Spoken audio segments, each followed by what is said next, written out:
In this video, we explore the extraordinary events that occur when a humble gardener, denied his rightful place in first class on the world's most prestigious airline, experiences a journey that takes an unexpected and awe-inspiring turn. What starts as an incident of perceived unfairness evolves into a moment that leaves everyone stunned. The gardener, unsuspectingly stepping onto the plane, is about to face a test of patience and dignity that will defy expectations. Watch as the sequence of events unfolds, leading to an outcome that astonishes both the passengers and the crew. This story is a powerful reminder of life's unpredictability and the strength of humility. We'd love to hear your thoughts on this incredible story. If you enjoyed watching, press 1. If not, press 0. Your feedback inspires us to bring you more moving and impactful tales. He is a quiet, unassuming man, dressed in simple overalls, who boards the plane with a warm smile. Yet, when a flight attendant notices his attire, she immediately assumes he doesn't belong in first class. What happens next becomes a lesson in compassion and fairness. Meet Arthur Green, a man whose presence most people overlook. Standing at an average height of about 5.8, Arthur has broad shoulders shaped by decades of laboring under the sun. His skin is a deep bronze, and his kind face is marked by lines that speak of years filled more with joy than sorrow. His hands, rough and calloused, bear the marks of a lifetime spent nurturing plants and creating stunning gardens for grand estates across the country. At 65, Arthur had finally allowed himself a well-earned break. As the head groundskeeper for one of the wealthiest families in the state, his dedication to his work had always taken precedence over vacations. But this time was different. He was traveling to Palm Coast, Florida, to attend a family wedding, a rare chance to reunite with nephews, nieces, and cousins he hadn't seen in 3 years. Arthur carried with him a simple duffel bag. His travel attire consisted of faded denim overalls, slightly frayed at the edges, a plain white t-shirt, and a worn baseball cap advertising a local landscaping company, despite having no ties to it. The faint traces of soil on his clothes betrayed his profession. Clutched in his hand, however, was something extraordinary. A first-class ticket. It was a gift from an old friend, Elliot Carmichael, the CEO of Apex Skies Airlines, the very airline Arthur was now boarding. For over 2 decades, Arthur had been the personal gardener to the Carmichael family, curating the magnificent botanical maze at their estate. Respected and cherished by the household staff, Arthur was also a trusted confidant of Elliot himself. As Arthur stepped into the jet bridge, he couldn't help but notice the tense atmosphere. A flight delay had left passengers irritable, and the boarding process was chaotic. Flight attendants moved quickly, scanning tickets and directing passengers to their seats with professional efficiency. Among the attendants was Sophia Blake, a tall, impeccably dressed woman with a blonde bun neatly coiled at the base of her neck. Her navy blue Apex Skies uniform was pristine, complete with a scarlet scarf and polished black heels. Having worked for Apex Skies for 3 years, Sophia was ambitious and eager to climb the ranks, with dreams of one day securing a corporate role. When Sophia's eyes fell on Arthur, her polished demeanor faltered. She noticed his worn overalls, scuffed boots, and the well-used cap perched on his gray-streaked hair. Her initial polite smile morphed into a thinly veiled look of condescension. "May I see your boarding pass, sir?" she asked, her tone overly formal. Arthur, ever kind, replied warmly, "Of course," as he rummaged through his pocket and handed over the crumpled ticket. Sophia's eyes scanned the ticket, and when she saw the words first class, a wave of confusion and suspicion crossed her face. She glanced back at Arthur, her gaze sweeping up and down his modest attire. One corner of her mouth twitched, caught between a frown and disbelief. "First class, Mr. Green?" she asked, her voice betraying her skepticism. Arthur nodded politely. "Yes, ma'am, that's correct." Sophia's tone hardened slightly. "Please wait here for a moment." She turned and whispered to a colleague, mentioning something about a potential mix-up.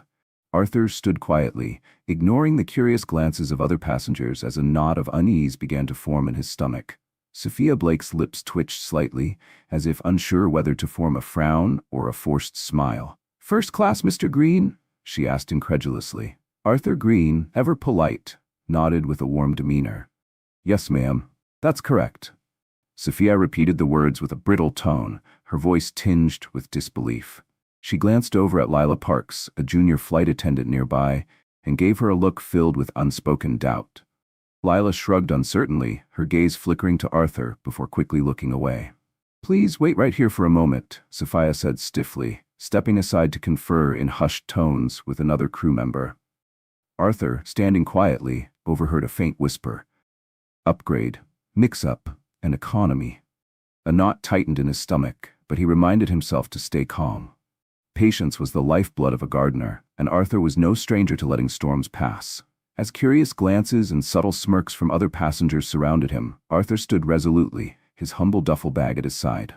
Eventually, Sophia returned with an expression that was part apology, part irritation.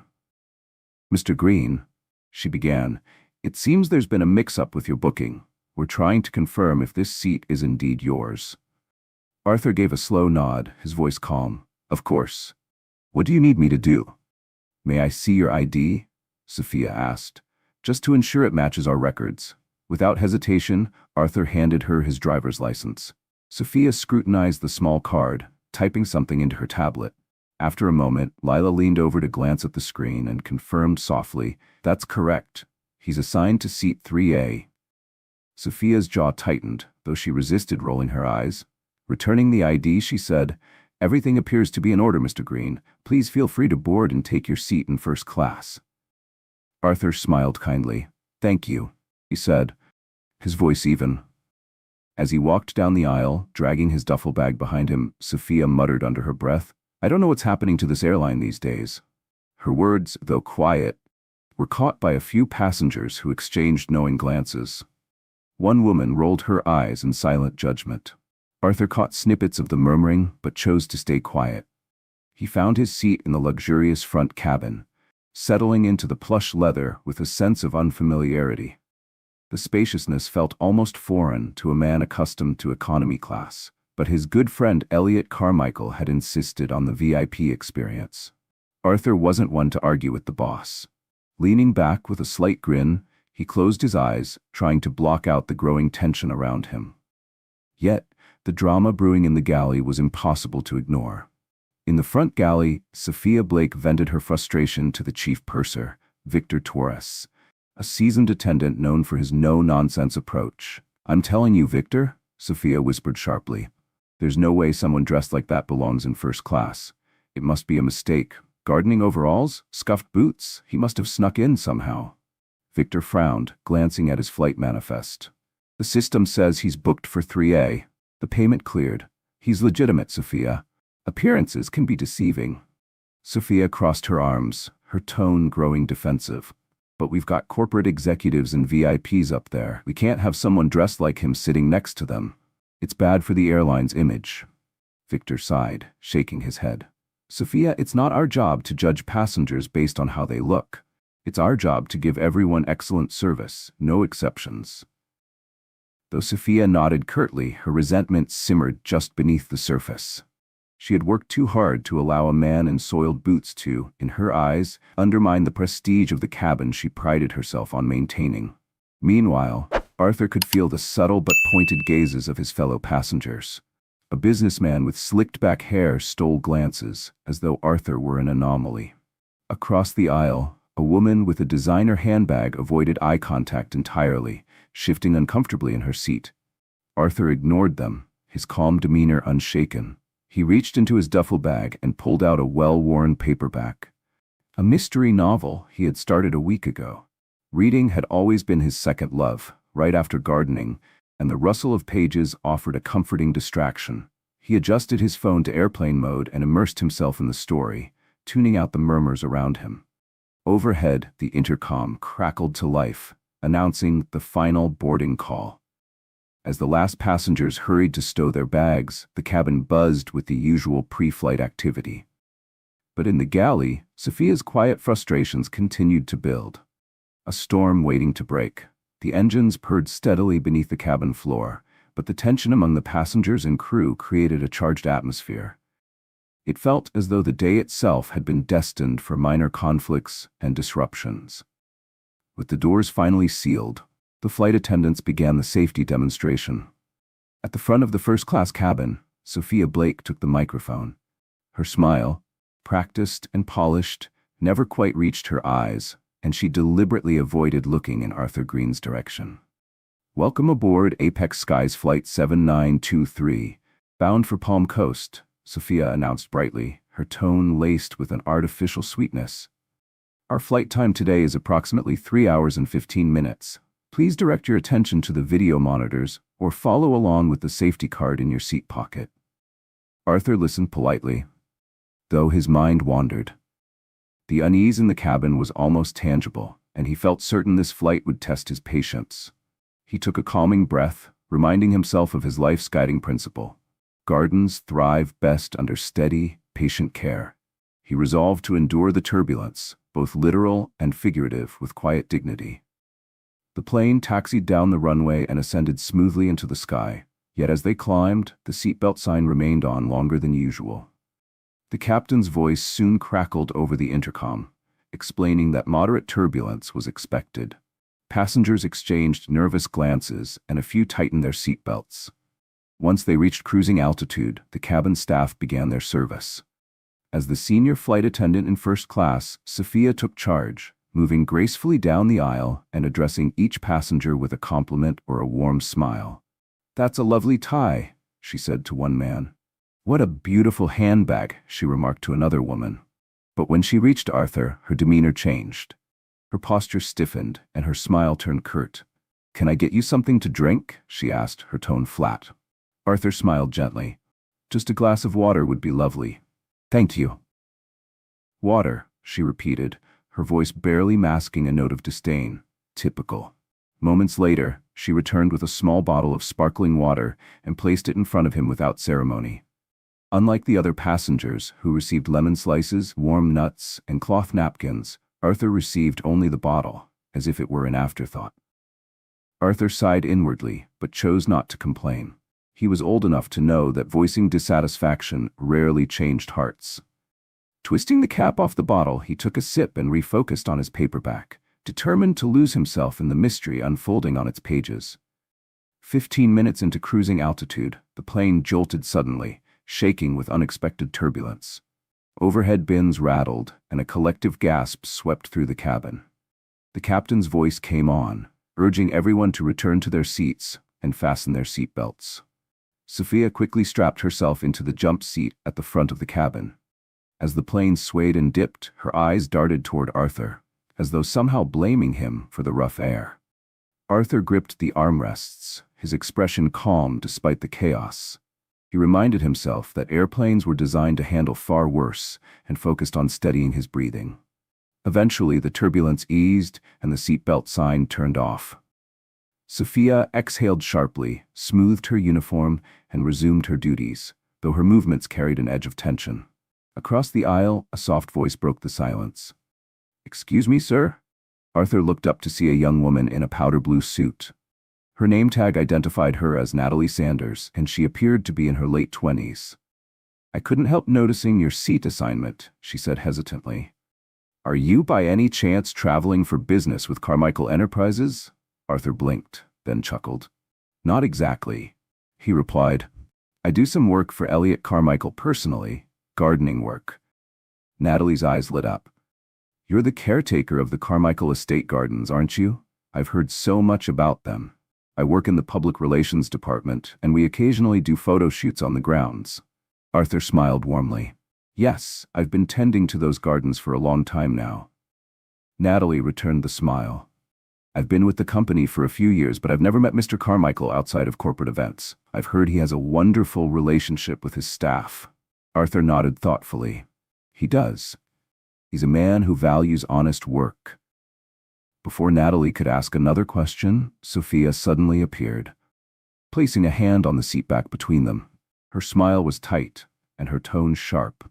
"Ma'am, can I get you anything else?" Sophia interrupted. Natalie blinked, taken aback. "I'm fine for now, thank you," she stammered. Sophia turned her attention to Arthur.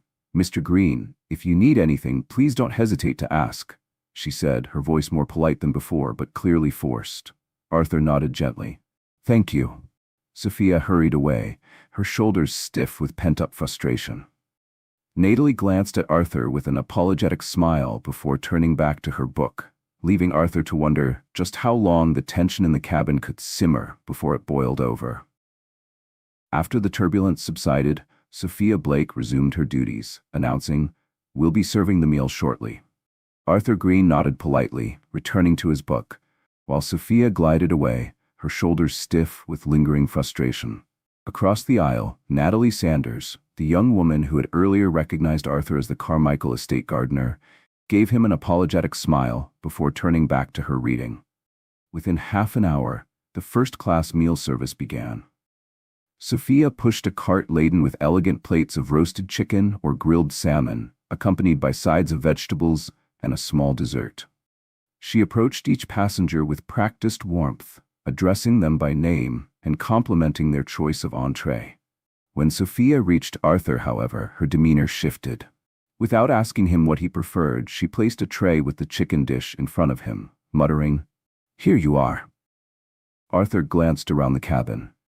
Everyone else had been given a choice. Clearing his throat softly, he addressed her. "Excuse me, Miss Blake," he began, glancing at her name tag. "Was there an option for the entree?" Sophia's expression tightened. "Yes, but we're nearly out," she replied curtly, "and we have VIPs who requested their meals in advance." Arthur pressed his lips together, deciding not to escalate the matter. "That's fine. Thank you," he said simply. Sophia gave him a quick, dismissive nod and wheeled the cart away. Moments later, a man seated behind Arthur, who hadn't pre-selected his meal, was offered the salmon dish without issue. Arthur's heart sank. This wasn't just inattentive service, it felt personal. The atmosphere in the cabin shifted as murmurs rippled among the first-class passengers who had noticed the unequal treatment. Natalie watched the exchange with growing concern. Discreetly, she pulled out her phone and typed a text to a colleague. "We have a problem on this flight. The staff is being openly rude to someone connected to Mr. Carmichael. Might need to escalate." Arthur tried to maintain his composure, picking at the meal despite the sour taste of injustice clouding his appetite. He turned back to his paperback, but no matter how hard he tried, his focus slipped, his eyes rereading the same sentence over and over. Meanwhile, Sophia, still fuming inwardly, decided to conduct a seat check under the guise of ensuring passenger comfort. In truth, she was looking for excuses to interact with everyone but Arthur. Her plan unraveled when Margaret Ashcroft, a distinguished older woman seated in 2C, called her over with a sharp snap of her fingers. "Yes, ma'am? How can I assist you?" Sophia asked, her voice strained but polite. Margaret tilted her head in Arthur's direction. "I couldn't help noticing the way you've been treating that gentleman. Do you have some sort of issue with him being in first class?" Sophia stiffened, her cheeks flushing crimson. "I'm not sure what you mean, ma'am," she replied, her voice carefully measured. Margaret arched a perfectly shaped eyebrow. "Oh, I think you know exactly what I mean. Your service toward him has been noticeably inferior compared to the rest of us. I don't appreciate witnessing that sort of behavior, especially not from an airline that prides itself on top-tier service." A hush fell over the cabin as several passengers perked up, listening intently. Sophia's expression flickered between embarrassment and indignation. "Madam, I assure you, our service is the same for all passengers," she managed, her tone icy. Margaret gave a slow nod, her eyes sharp. "I'll be watching," she said simply, letting the weight of her words linger. Sophia retreated to the galley, her mind racing. Margaret's pointed words reverberated in her thoughts. "I'll be watching." Sophia knew all too well that first-class passengers were crucial to the airline's reputation, and negative feedback from them could tarnish her record. Still, a stubborn anger simmered within her. "It's not fair," she thought bitterly. "He doesn't look the part. He shouldn't be here." Arthur, unaware of the turmoil unfolding behind the scenes, was only halfway through the flight when his phone buzzed unexpectedly. Surprised, he realized the notification had come through the limited Wi-Fi connectivity offered in first class. His eyes widened when he saw the sender. Elliot Carmichael. Arthur excused himself, rising from his seat and walking toward the lavatory for privacy. He opened the message. "Hope your flight is going well, Arthur. Let me know if you need anything. I can make a call to the flight deck if there's a problem." Arthur hesitated. He didn't want to cause trouble, but the repeated slights and unequal treatment were hard to ignore. After a moment, he typed a careful response. Some issues with a flight attendant who seems to think I don't belong in first class because of how I'm dressed. I'm fine, just wanted to let you know. The reply came almost immediately. Unacceptable. Give me the flight number. Arthur paused, then typed, Flight 7923 to Palm Coast. Elliot's next message was swift and clear. Sit tight. I'll take care of it. Arthur sighed, a mix of relief and apprehension washing over him. He returned to his seat, unsure of what would happen next, but certain that change was on the horizon. Arthur Green reread the message he'd just received from Elliot Carmichael. He sighed, the weight of the situation settling over him. This wasn't just about an isolated moment of prejudice. It was about an attitude that could ruin someone's day, or worse, diminish their sense of self-worth. After a brief hesitation, Arthur typed back, Some issues with a flight attendant who seems to think I don't belong in first class because of how I'm dressed. I'm fine, just letting you know. Less than a minute later, Elliot replied, That's unacceptable. Give me the flight number. Arthur typed quickly, Flight 7923 to Palm Coast. Elliot's next message came almost immediately. Sit tight, I'll take care of it. A mix of apprehension and relief washed over Arthur. Having worked with Elliot for years, he knew the man's reputation for decisive action. Once Elliot set his mind on something, results followed, often swiftly and dramatically. In the cockpit, Captain Paul Ramirez and his co-pilot were discussing the earlier turbulence and performing a routine systems check when the private intercom crackled with an unexpected call. Captain Ramirez, he said, his tone curious as he lifted his headset. On the other end, a calm but authoritative voice introduced itself. This is Daniel Reed, Chief of Operations for Apex Skies. I'm calling on behalf of Mr. Carmichael. Ramirez's pulse quickened. A direct call from the corporate office was never trivial. Yes, sir. How can I assist you?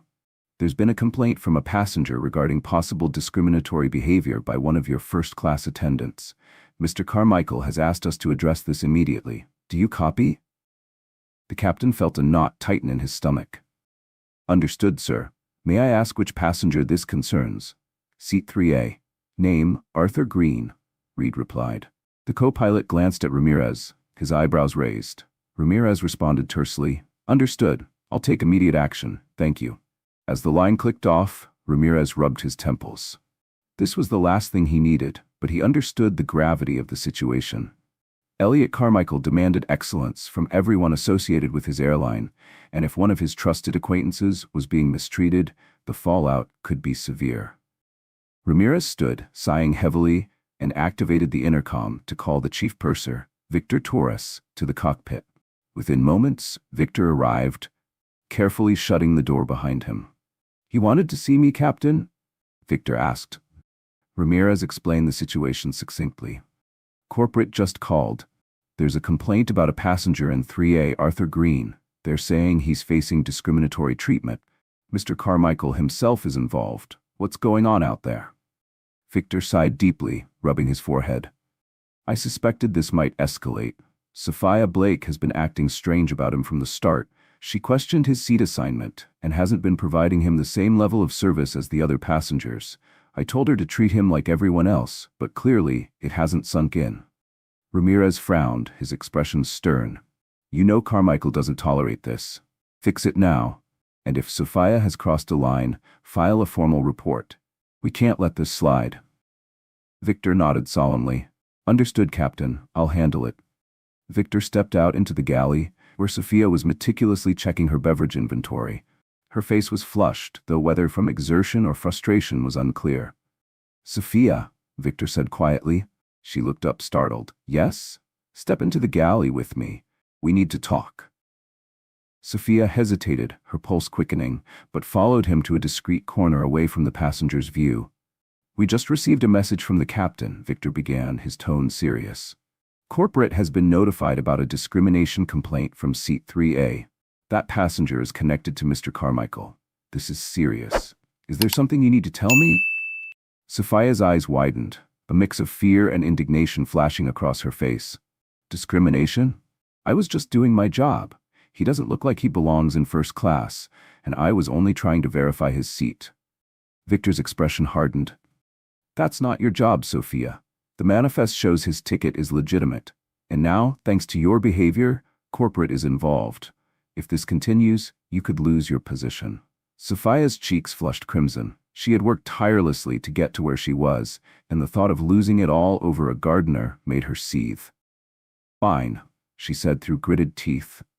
"I'll apologize if I have to." Victor nodded firmly. "Good, but don't just apologize, correct your behavior. Treat him with respect, the same way you treat everyone else."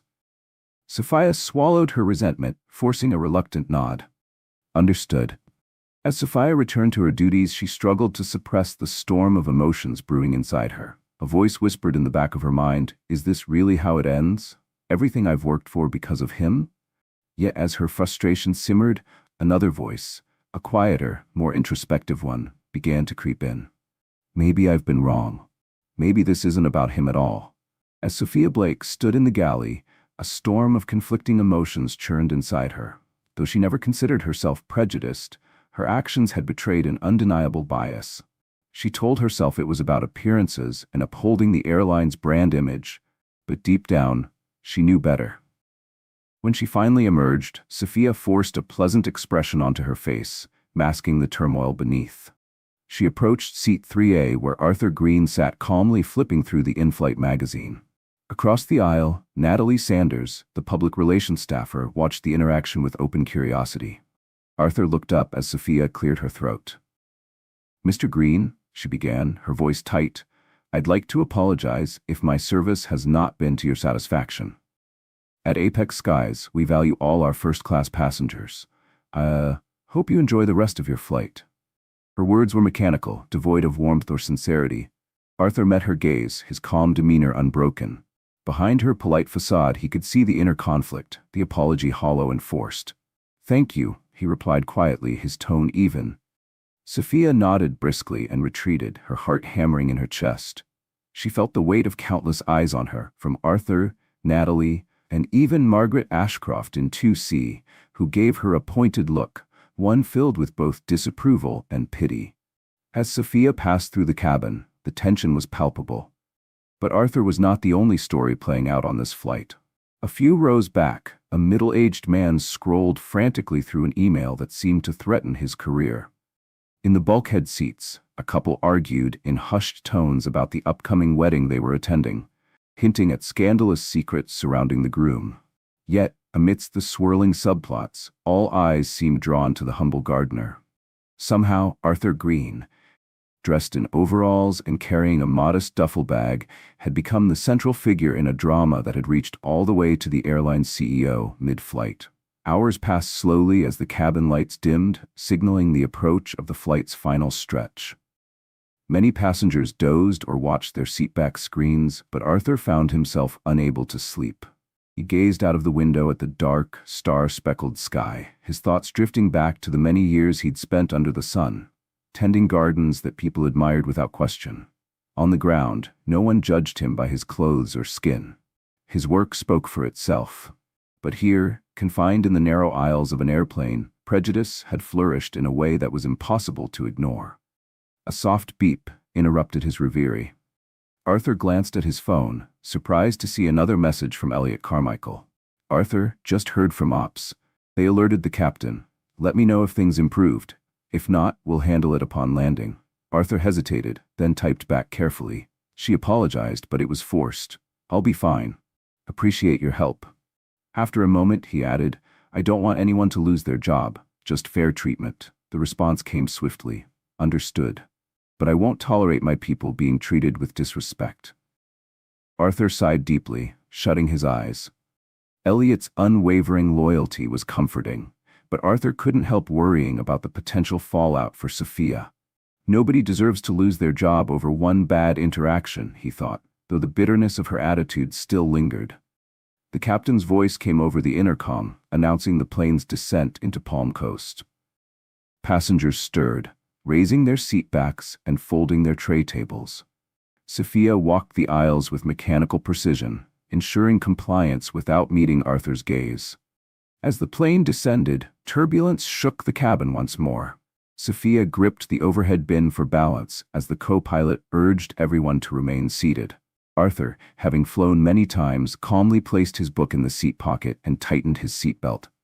The landing was rough, with crosswinds shaking the aircraft as it touched down.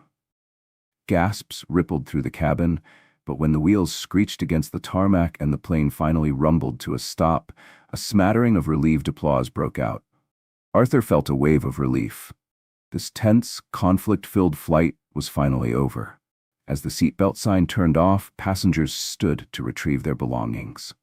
Sophia made her closing announcements, her voice shaky, perhaps from the turbulence, or perhaps from the weight of knowing what awaited her upon landing. She forced a polite smile, thanking passengers as they disembarked. Arthur stepped into the aisle, duffel bag in hand. Sophia's practiced smile flickered for a moment as though she wanted to say something more, but the words never came.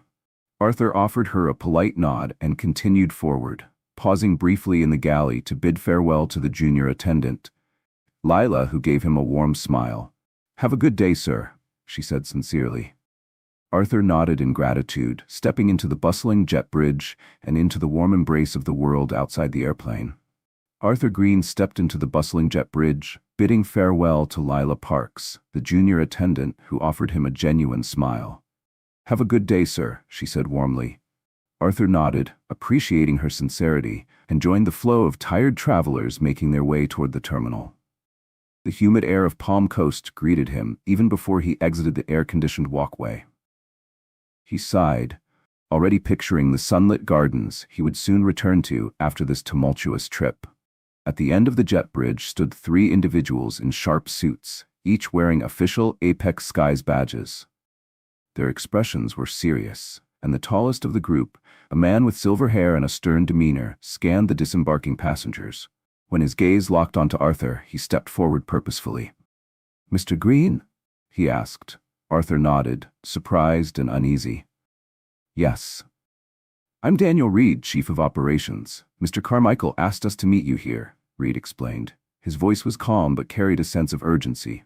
Behind him stood a woman holding a clipboard and a man with a security badge, both offering respectful nods. Arthur flushed with embarrassment. "Oh, that wasn't necessary," he murmured. Reed gave a tight-lipped smile. "Mr. Carmichael insisted. We'd like to escort you to the lounge while we handle the matter with the crew. If you have a moment, we'd appreciate hearing your account to ensure a thorough investigation." Before Arthur could reply, the door behind them swung open, and Sophia Blake emerged, pale and visibly shaken. She trailed behind the rest of the crew, her steps hesitant. Victor Torres stepped out as well, his expression grim. One of the corporate staff motioned toward them. "Miss Blake, Mr. Torres, please come with us," Reed said curtly. "We need to debrief regarding the incident on this flight." Sophia's face turned ashen. She glanced at Arthur with a mix of desperation and guilt, but Arthur avoided her gaze, keeping his own expression neutral. Victor nodded stoically and followed the corporate team down the hallway, leaving Arthur standing there, duffel bag in hand, unsure whether to feel vindicated or burdened. Arthur soon found himself in the Apex Skies VIP lounge, a lavish space filled with plush seating, soft lighting, and an array of complimentary refreshments. Normally, such an environment would feel indulgent, but today, it seemed like the setting for a tense interrogation. Daniel Reed approached him with a polite but serious expression. "Please, Mr. Green, make yourself comfortable. Can I get you anything? A drink? Something to eat?" Arthur waved a hand dismissively. "Just water, thank you." Reed nodded to an attendant who promptly disappeared to fulfill the request. Taking a seat across from Arthur, Reed leaned forward slightly. "We're deeply sorry for any discomfort you experienced on our airline. We'd like to hear your account of what happened, in your own words." Arthur sighed, running a hand over his face. He set his duffel bag on the floor and recounted the events calmly and without exaggeration. From Sophia's questioning of his ticket to her refusal to offer him the same options as the other passengers, he described the situation without bitterness. He even mentioned her mechanical apology after corporate intervention. Reed listened attentively, occasionally making notes on a tablet. Once Arthur finished, Reed cleared his throat. "Thank you, Mr. Green. We appreciate your honesty. Mr. Carmichael has made it clear that we're to resolve this matter swiftly and fairly." Arthur glanced at his watch. I have a family wedding to get to, he said gently. I'd prefer not to spend my whole day dealing with this. Reed nodded understandingly. I promise we'll keep this brief. One of our drivers is already waiting outside to take you wherever you need to go. We've also upgraded your return flight to first class, free of charge, as an apology for any inconvenience. Arthur offered a small, sad smile. Thank you, but I'm not looking for freebies. I just want to make sure no one else experiences this. Reed's expression softened. I understand. He stood, excusing himself. If you'll allow me a moment, I need to speak with Ms. Blake and the crew. Arthur nodded and sank into the plush chair as Reed left. He glanced around at the lounge's well-dressed clientele, sipping champagne and typing on laptops. Dressed in his overalls, Arthur felt out of place, even as the nominal VIP in the room. Half an hour later, Reed returned, accompanied by Sophia Blake, Victor Torres, and other corporate staff. Sophia's face was pale, her eyes red as though she'd been crying. Victor's expression was firm but resigned. Reed took a deep breath before addressing Arthur directly. Mr. Green, Miss Blake has admitted to treating you unfairly. This is a serious violation of our airline's code of conduct and our commitment to inclusivity. Accordingly, Miss Blake will be... Daniel Reed's voice was firm as he addressed Sophia Blake. Ms. Blake, you will be placed on immediate suspension pending further review. Based on the severity of the situation and your history, this will most likely result in termination. Arthur Green's stomach twisted. He hadn't anticipated such a swift and harsh response. Glancing at Sophia, he saw her face crumble, her composure replaced by devastation. Guilt tugged at him. Though her actions had hurt him deeply, Arthur was not a vindictive man. Sophia's voice broke as she looked at Reed, her eyes brimming with tears. I'm so sorry, she whispered, her words trembling with desperation. Arthur felt a swell of compassion for her, but before he could speak, Reed continued, turning his attention to Victor Torres. Additionally, part of the blame lies with the cabin leadership. Mr. Torres, you will receive a formal reprimand for failing to address this issue sooner. Victor nodded quietly. His expression resigned. Understood, he said. Sophia pressed a trembling hand to her mouth as tears spilled down her cheeks. Please, I need this job, she managed, her voice barely audible. The tension in the room was suffocating. Arthur looked from Reed to Sophia, his heart heavy. After a long moment, he spoke softly. Mr. Reed, is there any alternative to firing her? People make mistakes. Sophia's eyes darted to Arthur, a flicker of hope breaking through her despair. But Reed's expression remained resolute. With all due respect, Mr. Green, this isn't an isolated incident. Ms. Blake has a record of similar complaints regarding her treatment of passengers. She has received multiple warnings in the past. The hope in Sophia's eyes extinguished. Her shoulders slumped and her hands fell to her sides. Arthur understood. This wasn't a one-time lapse in judgment. It was a pattern. He closed his eyes briefly, his emotions swirling between sadness and empathy. Reed sighed. We'll finalize the paperwork by the end of the day. For now, Miss Blake, you're dismissed. The formalities ended swiftly. Sophia was escorted from the lounge, tears flowing silently, while Victor stayed behind to sign some necessary documents. Arthur stood in quiet shock. He never imagined his experience would lead to someone losing their job so quickly. Apex Skies, under Elliot Carmichael's leadership, prided itself on being progressive, but that also meant a zero-tolerance policy for discrimination. As Arthur gathered his duffel bag, Reed approached him with a sympathetic expression. We've arranged for a car to take you to your hotel or directly to the wedding, whichever you prefer. Mr. Carmichael wanted me to ensure you have everything you need. Arthur nodded absently. Thank you, he said softly, then paused. Tell Mr. Carmichael I appreciate what he's done, but I feel torn about the outcome. Reed gave him a knowing look. We understand. Sometimes accountability is painful, Mr. Green. They walked together toward the lounge exit. Outside, a uniformed chauffeur stood waiting, holding a sign with Arthur's name. Arthur turned to Reed one last time. Thank you for your help, Arthur said, extending his hand. Reed shook it firmly. Safe travels, Mr. Green. Enjoy the wedding. Arthur stepped into the back seat of a sleek black sedan, feeling the weight of the day pressing down on him. As the driver pulled away, merging into the chaos of airport traffic, Arthur gazed out the window at the palm trees swaying in the warm breeze. the vibrant flowers dotting the carefully curated landscape. Somebody's handiwork, he thought, just like my own daily labor back home. He replayed the events of the day in his mind. It had all begun with a snap judgment about his appearance and ended with someone losing their job. A pang of regret tugged at him. Logically, he knew Sophia had brought this upon herself. Perhaps, he reasoned, this would be a turning point for her, a chance to learn and grow. As the sedan drove past the cityscape, gleaming skyscrapers and turquoise waters bustling with life, Arthur found solace in the thought of the family wedding ahead.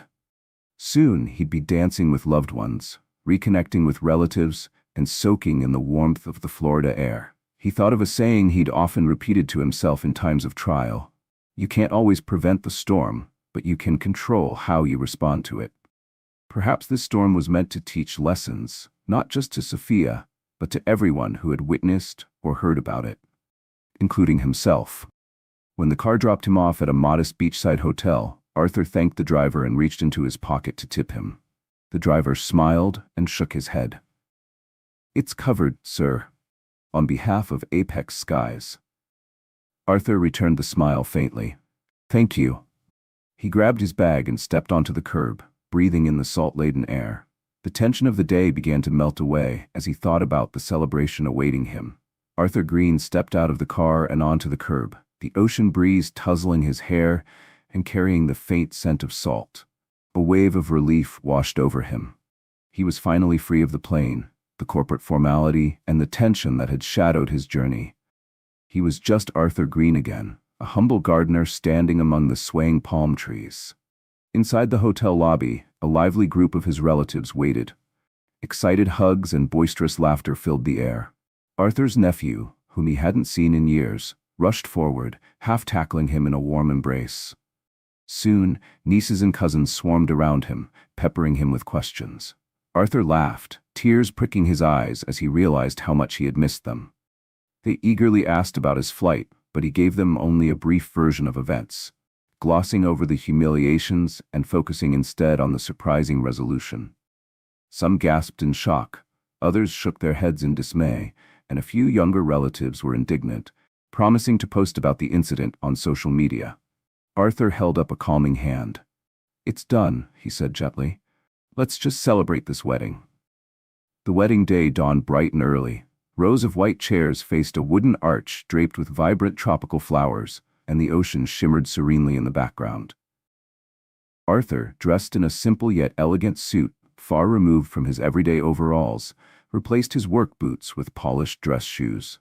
As the wedding party lined up, Arthur took his seat near the front, his chest swelling with pride as he watched his nephew stand tall at the altar. The troubles of the previous day seemed to fade into insignificance under the radiant Florida sun.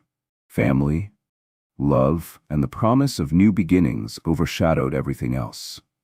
At the reception, a band played lively music beneath a canopy of twinkling lights. Arthur laughed until his sides ached, dancing with nieces and nephews, toasting the newlyweds, and savoring the rich flavors of wedding cake.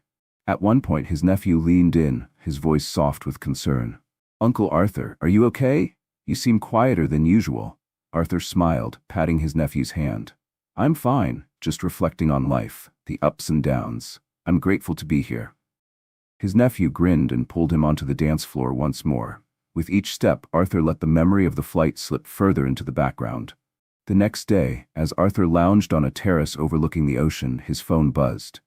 He picked it up, blinking at the screen. It was Elliot Carmichael. "I'm flying into Palm Coast tomorrow. Let's have dinner, my treat." Arthur replied, "Sure, Mr. Carmichael. Just let me know when and where." That evening, Arthur found himself in an upscale restaurant in downtown Palm Coast. Elliot arrived with an entourage of 2 assistants, but quickly dismissed them to speak with Arthur alone.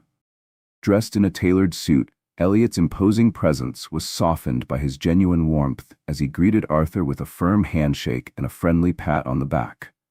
"How are you?" Elliot asked, his tone filled with concern. Arthur shrugged, a bashful smile creasing his face. "I'm well, sir. The wedding was lovely. Got to spend time with family." "That's good," Elliot said as they took their seats at a linen-covered table. The staff discreetly poured water and handed over menus. "Listen, about the flight, I'm sorry you went through that, truly. Arthur nodded, meeting Elliot's gaze. I know you did what you could, Mr. Carmichael. I appreciate it, but I still feel bad that someone lost their job. Elliot sighed heavily. I understand, but Arthur, I can't allow behavior like that on my airline. Sophia had prior incidents, a track record of mistreatment. This wasn't a one-time thing. Arthur fell silent. Deep down, he had suspected as much. Repeated prejudice rarely showed itself only once. Still, he hadn't wanted to be the reason for someone's downfall. Elliot leaned forward. Arthur, how long have you worked for me? 20 years? 25. Arthur thought for a moment. Closer to 20. And in all that time, you've been nothing but loyal. You've shown my family and me kindness and respect. You deserve the same, no matter where you are or what you wear. Elliot's eyes flashed with conviction. I won't tolerate staff who can't uphold that standard. A lump formed in Arthur's throat, and he simply nodded. After a pause, Elliot added with a smile, also, I've been thinking of expanding the gardens at the estate next spring. I'd like your input, maybe even build a greenhouse, one of the biggest in the region. A broad grin spread across Arthur's face. I'd be honored, sir. By the time Arthur left the restaurant, a weight had lifted from his shoulders. Elliot had assured him that Apex Skies was taking real steps to address bias and ensure that no passenger would endure what he had. Maybe it was just corporate talk, but knowing Elliot, Arthur believed it would be backed by action. He returned to his hotel, enjoying one last day of family festivities before heading home. The next morning, as he strolled along the beach with his cousins and grandnieces, Arthur found himself savoring the warm sun and the soothing sound of the waves. The events of the flight, though unforgettable, no longer clouded his mind. Arthur Green had faced a storm, but like the gardens he tended with care, he knew that even the harshest weather could give way to new growth. Arthur Green spent his remaining days in Palm Coast soaking up the sun and sand, unburdened by the bitter memories of his flight. By the time he boarded his return flight, apprehension lingered, but Elliot Carmichael had assured him it would be a smooth journey. At the check-in desk, the agent recognized Arthur's name and greeted him warmly. He received the same VIP treatment, but this time there was no confusion or hesitation about his first-class seat assignment. Arthur boarded the plane wearing his familiar overalls, refusing to change who he was, simply for appearances. The new flight crew greeted him warmly. One flight attendant, a middle-aged man named Jerome Parker, personally escorted Arthur to his seat. Mr. Green, welcome aboard. We're honored to have you, Jerome said with a broad, genuine smile.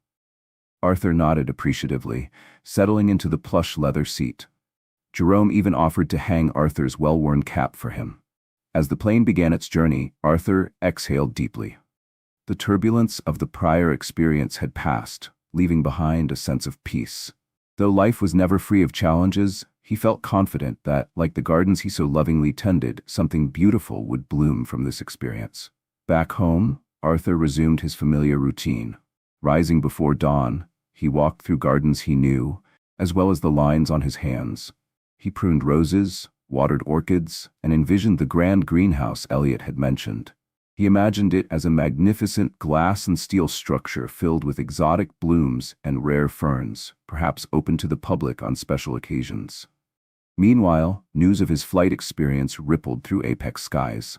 The airline announced an internal review of its training programs, emphasizing diversity, equity, and inclusion. The story of the flight attendant who denied a humble gardener his rightful seat became a cautionary tale within the company. Some employees whispered about the attendant who lost her job, while others commended corporate for its decisive action.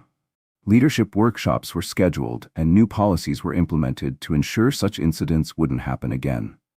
Sophia Blake faded into corporate memory, but the lessons she left behind endured. If one day she found work elsewhere and learned from her mistakes, perhaps she would become a better person for it. As for Arthur Green, life went on much as before, humble, diligent, and quietly content. Yet something in him had shifted. He carried himself with newfound confidence, having faced prejudice head-on, stood his ground, and seen justice served. Arthur had chosen to respond to wrongdoing with kindness and dignity, holding firmly to his belief that every person's worth transcends outward appearances. In the end, His seat in first class became more than just a luxurious place on a plane. It stood as a symbol of dignity, a reminder that even the quietest among us deserve respect and fairness. Did you enjoy this story of perseverance, courage, and the power of one voice to spark change? Let us know in the comments which part resonated with you the most, or which character's journey surprised you. If you'd like more stories filled with heart, twists, and inspiration, don't forget to hit the subscribe button and turn on notifications. We'd love for you to join us on this journey.